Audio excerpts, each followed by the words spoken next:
মাঝে মাঝে মনে হয় আমাদের সবারই দু একটা দিন এমন হয় যে সকালবেলা ঘুম থেকে ওঠার পরে কোনো কাজ করতে ইচ্ছা করে না, মনটা অকারণেই খারাপ হয়ে থাকে, কোনো কাজে আসলে নিজেকে ওইভাবে কনসেন্ট্রেটও করা যায় না। তারপরও দেখা যায় যে নিজেদের ইচ্ছার বিরুদ্ধে গিয়ে হলেও সব কাজ করতে হয়, নিজের সংসারে রান্নাবান্না থেকে শুরু করে যাবতীয় সব কাজকর্মই আপনাকে করতে হয় এবং সেই কাজগুলো আপনাকে সুন্দরভাবে কমপ্লিটও করতে হয়। গতকালকে আমার তেমনই একটা দিন ছিল, যদিও বা দিনটা ছুটির দিন ছিল, আমার অফিস ছিল না। তো সকালবেলা উঠে তো প্রথমে চলে গেলাম বাজার করতে।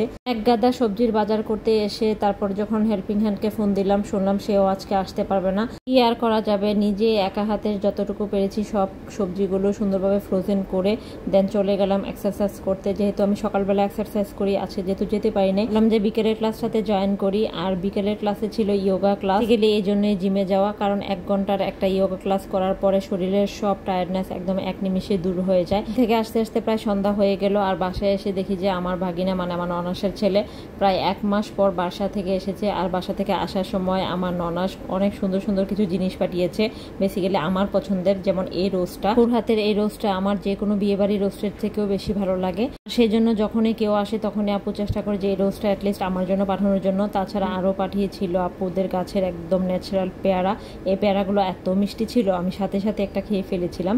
তারপর আপুর গাছের লাগানো সিম, তারপর পিওর একদম খাঁটি গরুর দুধ, এর বড়ই আরও অনেক কিছু দিয়ে পাঠিয়েছে। দেখা যায় যে আসলে এত দূর থেকে ক্যারি করে আনাটাও আসলে বিশাল একটা কষ্টকর ব্যাপার। আমার শাশুড়ি আর এই ননাসটাই দেখা যায় যে আসার সময় একদম বস্তা ভরে দিতে চায় জিনিসপত্র। যাই হোক, সন্ধ্যার সময় মাথা প্রচন্ড ব্যথা করছিল, তো বাসায় শুধু আমি, আমার ছোট ভাই আর আমার ভাগিনা ছিল।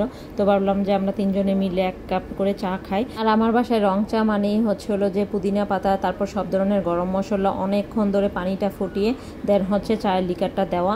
আর চায়ের লিকারটা হচ্ছে আমি এমনভাবে করি যেন খুব বেশি গাঢ় না হয়ে যায়। আর তারপর সবার শেষে লেবু চিপে দিলে এই চাটার রং এবং স্বাদ এত সুন্দর হয়। আমরা 3 জন বসে টিভি দেখছিলাম আর হচ্ছে চা খাচ্ছিলাম। আর চায়ের সাথে এই কুকিজগুলো খেতে আমার এত বেশি ভালো লাগে। আর এই কুকিজগুলো না আমি না এর আগের দিন হচ্ছে মানে ঢাকনা খুলে রাখছিলাম, যার জন্য একটু নরম নরম হয়ে গিয়েছিল। তো ভাবলাম যে আজকে সবগুলো খেয়ে একদম শেষ করে ফেলবো।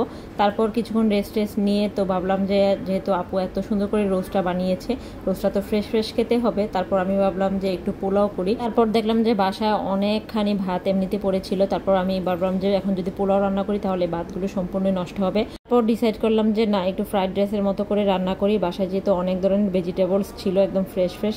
তারপর আমি অল্প করে গাজর, দেন হচ্ছে একটু ক্যাপসিকাম, একটু বাঁধাকপি কেটে নিয়ে দেন সুন্দরভাবে আগে সব কিছু একটু ভেজে নিয়ে তারপর রাইসটা অ্যাড করার পর এখানে সব ধরনের সস আমি অ্যাড করে দিলাম। আর এখানে আমি একটা ফ্রাইড রাইসের মশলা অ্যাড করব। রাঁধুনির ফ্রাইড রাইসের জন্য একটা আলাদা মশলাই থাকে। এই মশলাটার কথা আমি আগে জানতাম না, সেদিন আমি স্বপ্নতে যাওয়ার পরে দেখলাম যে এই মশলাটা ওরা নতুন নিয়ে এসেছে। আর আনার মাত্র 10 মিনিটের মধ্যে সবগুলো প্যাকেট একদম শেষ হয়ে গেছে নিমিষে বেনিশের মতো করে। আমি জাস্ট 2টা নিতে পেরেছিলাম। তো আজকে ভাবলাম যে একটা ট্রাই করে দেখি, বাট এটা দেওয়ার পরে না ফ্রাইড রাইস থেকে অনেক সুন্দর একটা ফ্রেগনেন্স বের হয়। তো আমি ফ্রাইড রাইসটা একদিকে রান্না করছিলাম, অন্যদিকে আমার মনে হলো যে আজকে সকালবেলা হুট করে আমার হাজব্যান্ড হচ্ছে গাজরের হালুয়া খেতে চাচ্ছিল।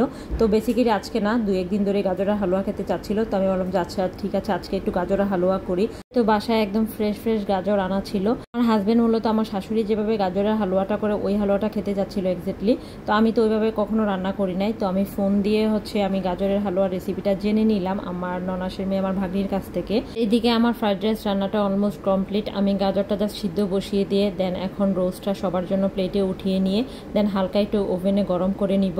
তারপর আমি গরম গরম সবকিছু টেবিলে দিয়ে দিলাম। আমার হাজব্যান্ড সুন্দর করে সবার প্লেটে সার্ভ করে দিচ্ছিল। দেখা যায় যে বেশিরভাগ টাইমে আমি যখন রান্না বান্না করে সবকিছু টেবিলে দিয়ে দিই, তখন আমার এই যে সবাইকে বেড়ে খাওয়ানোর দায়িত্বটা কিন্তু বেশিরভাগ টাইমে আমার হাজব্যান্ডই পালন করে। আমার কাছে এই জিনিসটা একদম একটা শান্তির মতো কাজ করে। যেমন দেখা যায় যে রান্না করতে করতে দেখা যায় যে অলমোস্ট মানে একটা টায়ার্ডনেস কাজ করে, তারপর আবার সবাইকে বেড়ে খাওয়ানোটাও কিন্তু একটা কাজের মধ্যেই পড়ে। শুধু কাজের মধ্যে না, আমার কাছে একটা বিরাট দায়িত্বের মতো মনে হয়। তো যাই হোক, এখানে আমরা খেতে বসে গেলাম সবাই মিলে। আর এই রোস্টটার কথা কি বলবো, মানে আপুর হাতের এই রোস্টটা আমার কাছে one of the best roast. থাকে না আমাদের লাইফে এমন কিছু মানুষ যে ওর হাতের ওই জিনিসটা খেতে ভালো লাগে, তমুকের অমুক জিনিসটা আমার কাছে ওয়ান অফ দ্য বেস্ট মনে হয়, মানে আপুর ওই জিনিসটা আমার কাছে এমনটাই মনে হয়। তো তারপর খাওয়া দাওয়া শেষ করে আমি আর আমার হাজব্যান্ড এখানে গাজরের হালুয়া বানাতে লেগে গেলাম। আমি এখানে 7টা কি 8টা গাজর ইউজ করেছিলাম হালুয়া বানানোর জন্য, আর মিশে কি একদম কটটুকু হয়ে গেছে। আমি আসলে বুঝতে পারি নাই যে বানানোর পরে একদম অল্প হয়ে যাবে। তবে যাই হোক, গাজরের হালুয়াটা খেতে এত মজা হয়েছিল। তবে এই রান্নাটা বেশিরভাগই কিন্তু আমার হাজব্যান্ডই করেছিল। আজকে তাহলে এই পর্যন্ত।